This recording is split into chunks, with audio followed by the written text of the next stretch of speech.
Hi everybody, I'm Sharmila and welcome to my channel BD Business World where people like you and me come together and discuss about different topics and core concepts from the business world, and that too from the different areas of business such as finance, accounting, economics, statistics, latest technologies, managing teams and much more.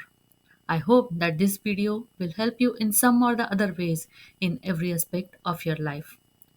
So, today's topic is about managing competing priorities. Have you ever felt like there is too much to do and too little time, and you don't know what to focus on as everything seems to be important, and there is a lot to do? Then you are not alone. Whether it's at work, at home, or managing a business, prioritizing tasks effectively can be a game changer. But how do we decide what's important and what's just noise? Without clear priorities, we risk wasting time on low impact tasks, feeling overwhelmed, and missing critical opportunities. So, how do we determine what truly matters? In this video, we will explore some powerful prioritization techniques. These methods will help you focus on high impact tasks, work smarter, and achieve better results. Remember, less is more, and if everything is important, then nothing is important. Let's dive in. Let's look at some of the techniques that can help you with prioritization. The Pareto principle. It's also called as the 80-20 rule or the law of vital few. That is, only few important things. It was first mentioned by Wilfredo Pareto, where he noted that 80% of Italy's land was owned by 20% of the people. In general, this principle states that 80% of your results come from your efforts from 20% of the work. When Joseph Huran, a Romanian born American engineer, applied this principle to the quality issues, he found that usually 80% of the issues were caused by 20% of the root causes. Let's say you own a small business and you realize that 80% of your revenue comes from just 20% of the customers. So instead of trying to cater to everyone, focusing on those key clients can maximize your profits with less efforts. You can apply this principle to many things in life. Think about 20% of those activities that make you feel 80% better than doing the 80% of the activities that make you feel only 20% better. Or a student who is preparing for exam realizes that 20% of the topics carry 80% of the weight in the exam, so they focus on mastering only those first. The second technique that can be used is the scoring matrix.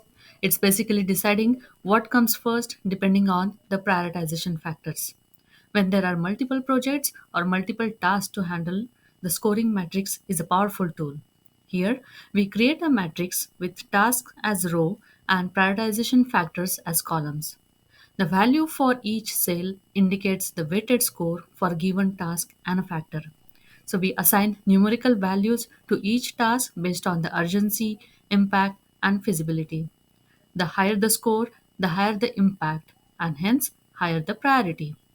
For example, you have limited resources in terms of manpower and money, and you would like to decide which task to work on first to have the highest impact so that the total revenue for your company increases this year. Suppose the task or the project you would like to prioritize are website updates that help you make bug fixes or make it bold to attract customers. Next, you have marketing where you are planning to put advertising campaigns to reach out to more customers and generate more leads, hoping to acquire more customers. Third, you would like to build a small feature that is going to be very useful for your customers. And fourth, you want to build a separate product itself that will give you a competitive advantage in the long run. Now, if you look at the task, all seem important, but you have limited resources to make it work in a given time. So, which one would you prioritize?